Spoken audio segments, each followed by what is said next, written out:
MBBS in North America. 32 లక్షలకే MBBS. ప్రపంచవ్యాప్తంగా గుర్తింపున్న degree. జరిగిన result తో హ్యాపీ? ఏ రిజల్ట్స్? ఏదైనా ఇప్పుడు జరుగుతున్న నీ సిచ్యువేషన్స్ నీ లైఫ్లో? నా లైఫ్లో ఐఎమ్ హ్యాపీ. ఇల్లు కట్టుకున్నాను, రీసెంట్గా పెళ్లి చేసుకున్నాను. అదే టాపిక్ అడుగుతాం. పెళ్లి చేసుకున్నాను. ఇంకా వయసు అయిపోతుంది. వయసు మీదకి వస్తున్నప్పుడు మనకంటూ ఇంటికి వెళ్తే ఒక సెటిల్ అంటే ఒకళ్ళు అడిగే వాళ్ళు ఉండాలా, ఒక తోడు అనేది ఉండాలా. లవ్ మ్యారేజా అరేంజ్ ఏంటి నాకు తెలియాలనుంది.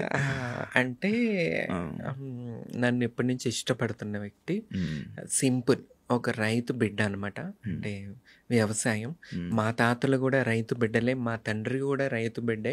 అంటే కొంతమంది పొలిటికల్ ఫ్యామిలీ ఉన్నారు, నా బ్యాక్గ్రౌండ్ ఫ్యామిలీ అంతా మా పెద్దనాన్న బాబాయ్ వాళ్ళు. కానీ ఎట్టి చూసుకున్నా అందరూ రైతులే. ఇప్పుడు మీ ఫ్యామిలీ కూడా రైతులే ఉంటారు, మా ఫ్యామిలీ అందరూ రైతులే. సో నా భర్త కూడా రైతే. ఇష్టపడ్డాడు, నేను ఇష్టపడ్డాను. అసలు పెళ్లి చేసుకోకూడదు, పెళ్ళే వద్దు, మనకెందుకు రయ్యా పెళ్ళి, మంచి మంచి అమ్మాయిలకే వదిలేసి జంప్ అయిపోతారు, మనకెందుకు అనుకున్నా. కానీ విధిరాతలో రాసి పెట్టుంది, అయిపోయింది. నార్మల్గా మీ ఇద్దరు లవ్ మ్యారేజ్ లెక్క అయితే? లవ్ మ్యారేజ్ లెక్క. ఓకే, ఏమంటుంటాడు ఆయన అంటే? ఇప్పుడు లైక్ నాకు ఒక డౌట్, అంటే ఈ మధ్య కాలంలో కానీ ఫస్ట్ నుంచి కానీ మనం చూసుకుంటున్నట్లయితే ట్రాన్స్ ఉమెన్స్కి అబ్బాయిలు పరిచయం అవుతారు, పెళ్ళిళ్ళు చేసుకుంటున్నా అంటున్నారు. చాలా ఉన్నాయి మంచిగా సోషల్ మీడియాలో రన్ అవుతున్న ఇష్యూస్ ఇవి రీసెంట్గా. లైక్ ఉన్నన్ని రోజులు ఉండి వాళ్ళు డబ్బులు అయితేనేమి కానీ వాళ్ళనైతేనే కానీ వాడుకొని దాని తర్వాత వాళ్ళని కొట్టడం, చంపేయడం, లేకపోతే ఇలాంటివన్నీ జరుగుతున్నాయి కదా. మరి అది భయం ఏం లేదా నీకు? సెలెక్టెడ్ అంటే మన సెలెక్ట్ చేసుకునే దానిలో ఉంటుంది. మన సర్కిల్ ఎట్లా ఉంది, మనం ఉండే ప్రదేశము, మనం పరిచయం అయ్యే వ్యక్తులు ఎలాంటి వాళ్ళు, వాళ్ళ బ్యాక్గ్రౌండ్ ఏంటి, అది చూసుకుంటే ఇటువంటి ప్రాబ్లమ్స్ ఏముండవు. వీళ్ళు ఎక్కడో ఆటో డ్రైవర్స్ అంటే ఆ టైప్ మైండ్ సెట్, వాళ్ళకి వీళ్ళు డబ్బు పెట్టి పోషించటం ఇలాంటివి చేయటం వల్ల జరుగుతుంటుంది. సో ఇప్పుడు నేను సెలెక్ట్ చేసుకున్న వ్యక్తి, నేను ముందే చెప్పేశా నాకు పిల్లలు పుట్టరు. సో నేను ఉంటా నీతో. ఇప్పుడు ఎంతమంది పిల్లలు పుట్టినప్పుడు ఒక ఆమెని పెళ్లి చేసుకుని ఆమెకి పిల్లలు పుట్టకపోతే మన ఊరు సైడ్ పల్లెటూరులో మళ్ళీ ఇంకో అమ్మాయిని ఇచ్చి పెళ్లి చేస్తారు. ఆ అమ్మాయి ఉంటుంది, ఈ అమ్మాయి ఇద్దరు ఉంటారు కలిసి, ఇద్దరు భార్యలు. సీక్రెట్గా ఎవడెవడికి ఎన్ని ఫ్యామిలీస్ లేవు, అలా ఆ టైప్లో పబ్లిక్లో కూడా ఉండేవాళ్ళు ఉన్నారు. క్లారిటీ నేను నా భర్తకి ఇచ్చేసింది ఏంటంటే నాకు పిల్లలు పుట్టరు. సో ఇదొకటి మెయిన్ పాయింట్. రేపు మీ అమ్మ వాళ్ళకి వారసులు కావాలి, మీ తండ్రికి, నీకు పిల్లలు కావాలి. సో చేసుకుంటా, నువ్వు నెక్స్ట్ మీ అమ్మ వాళ్ళు ఏ అమ్మాయిని చూసి చేసుకోమంటే ఆ అమ్మాయిని చూసి పెళ్లి చేసుకో. నా ప్లేస్లో నేనుంటా, నా ఇంట్లో నేనుంటా, నీకు టైం కుదిరినప్పుడు రా. అంతేగాని నాకు 24 hours వచ్చి నాకు ఉండాల్సిన అవసరం లేదు. ఎందుకంటే తనకి ఒక లైఫ్ ఉంటుంది, పిల్లలు ఉండాలా. మనిషి జీవితం ఏంటి, వారసత్వం. ఆ పిల్లలు పెరుగుతుంటే వాళ్ళ కోసం వీళ్ళు బతుకుతూ ఉంటారు, అది జీవితం. కానీ పిల్లలు లేకుండా ఈ ఒంటికి గొడ్డురాయి జీవితం ఎవరు కోరుకుంటారు? మా తలరాత లేక మాకే ఇట్లా అయిపోయిందంటే మనకు లైఫ్ పార్ట్నర్ అన్న బాగుండాలని కోరుకోవాలి.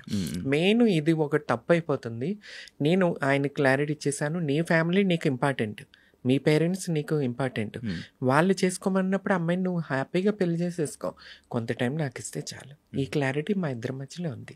నీ మీద ప్రేమ డివైడ్ అవుతుంది కదా కంపల్సరీ. మరి ఎంతమంది డైవర్ట్ చేయట్లేదు.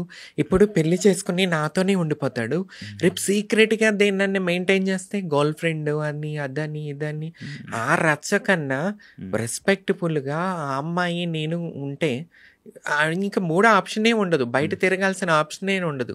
ఇప్పుడు ఈ సిటీస్లో చూసుకుంటే పెళ్ళి అవుతుంది, పిల్లలు ఉంటారు, పక్కన గర్ల్ ఫ్రెండ్స్ మెయింటెనెన్స్ చేస్తుంటారు, సీక్రెట్ చాటింగ్ చేస్తుంటారు, పబ్బుల్లోనూ కలుస్తుంటారు, బయటకు వెళ్ళి అవేంటి మధ్య హోటల్స్, ఓయో రూమ్స్ లో కలుస్తుంటారు. ఇవన్నీ బీభత్సంగా మనం చూస్తానే ఉన్నాం.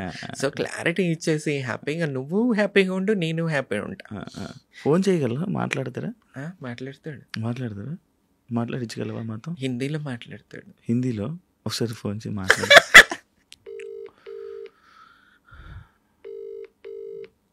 हेलो, इंटरव्यू में है, लाउड स्पीकर चालू है, ये रिकॉर्डिंग होती है। आपसे बात करना चाहता है एंकर शिवा। हाँ, okay hello hi bro. Hi నమస్తే. నమస్తే. తెలుగు వచ్చా, మీకు అర్థమవుతుందా? No no no no no Hindi. Hindi Marathi Kannada. अच्छा अच्छा, Hindi Marathi Kannada, okay okay. Bro आपको क्या पसंद है तमन्ना में? उनमें हाँ? वो तो नीचे से ऊपर तक पसंद है मुझे. मतलब क्या है? కింద నుండి పై దాకా నేనంటే ఇష్టం ఇష్టం. అంట. ఆ, ఆ. ఇంకా కొన్ని విషయాలు లైక్ నీ గురించి ఒక 4 మాటలు చెప్పాలంటే ఏం చెప్తాడు? मेरा बारे में 4 बात में बोलना है बोले तो 4 बात बोलना बोले तो क्या बोलेंगे आप? क्या बोलेंगे? हम्म, क्या बोलूंगा मैं? क्या कुछ है? सोच नहीं पा रहा हूँ, ऐसे आ नहीं रहा है डायरेक्टली मुझे कुछ भी. क्या लगती हो, कैसे लगती हो? अच्छी लगती हो, हम्म, अच्छी हो, मुझे सपोर्ट करती हो, हम्म, आ, मेरे लिए मतलब सपोर्ट सिस्टम जैसे हो. ఓకే, అంటే అదే నాకు సపోర్ట్ మంచిదాన్ని, తనకి ఒక సపోర్ట్ లాగా ఉంటాను నేను. Wish you happy married life. Thanks bro. Thank you. పెళ్లి చేసుకోవడానికి రీజన్? मुझसे शादी करने के लिए रीजन क्या है? रीजन हम्म, रीजन तो एक ही था. क्या क्या? था? मतलब जब हम मिले थे दोनों तब लोग क्या सोचेंगे, लोग क्या बोलेंगे, ऐसे हम रिलेशन में रहेंगे तो सिटी नहीं है जो हम लिविंग में रहेंगे. इसलिए डायरेक्टली शादी कर ली. मतलब किसी का कुछ सुनना नहीं है, किसी को कुछ बोलना भी नहीं है हमें. Okay. Okay, done done. Thank you so much. అంటే ఆయన ఏం చెప్పాడంటే ఇప్పుడు ఊరు కదా, హైదరాబాద్ కాదు, లివ్ ఇన్ రిలేషన్లో ఉంటారు, పెళ్లి కాకపోయినా ఎవడో పట్టించుకోడు అపార్ట్మెంట్స్లో అట్లా. అది ఊరు అన్నప్పుడు ఎట్లా ఉంటుందంటే నలుగురు 4 మాటలు 4 మాటలు. ఇప్పుడు నా ఇంటికి ఆయన వచ్చి వెళ్తున్నప్పుడు ఏంటిది, తన్ని గుర్తు, ఆ ఊరు అతని, నేను అక్కడ ఉంటా, తప్పుగా మాట్లాడుకుంటారు రిలేషన్ గురించి అని చెప్పి ఆయన నాకు గౌరవం కల్పించాలి ఊరిలో, అందరూ నాకు గౌరవం ఇవ్వాలని చెప్పి ఆయన పెళ్లి చేసుకోవటం. అంటే నాకు గౌరవం కల్పించాలి, తప్పుగా మాట్లాడుకోకూడదని ఒక్క రీజన్ వల్ల నన్ను పెళ్లి చేసుకున్నానని ఆయన చెప్పాడు అనమాట. అదే నాకు అదే జనాల సో కోసం స్వీట్ కదా. అవునవును సార్.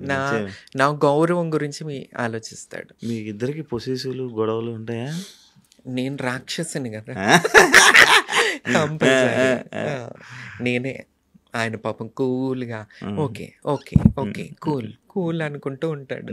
ఎలా ఉంది లైఫ్ పెళ్లి తర్వాత? చాలా బాగుంది. చేంజ్ కూడా అయిపోవచ్చు. పెళ్లి చేసేసుకో శివ. చాలా బాగుంటది లైఫ్. ఎట్లా ఉంటది అంటే ఒక సెటిల్మెంట్ అనేది వచ్చేస్తుంది. చూసావా చక్కగా చబ్బీగా నా భర్త నాకు మంచి ఫుడ్, తినమ్మా నువ్వు తినాలమ్మా తినమ్మా అని పెడితే వల్లే ఇట్లా అయిపోయా. చాలా 5 సంవత్సరాల క్రితం నేను ఇంటర్వ్యూ చేసినప్పుడు బిగ్ బాస్ అప్పుడు సన్నగా ఉండే, పైగా ఇప్పుడు పొలిటికల్ గా కూడా ఉంటున్నాను కాబట్టి కొద్దిగా స్ట్రాంగ్ ఉండాలి.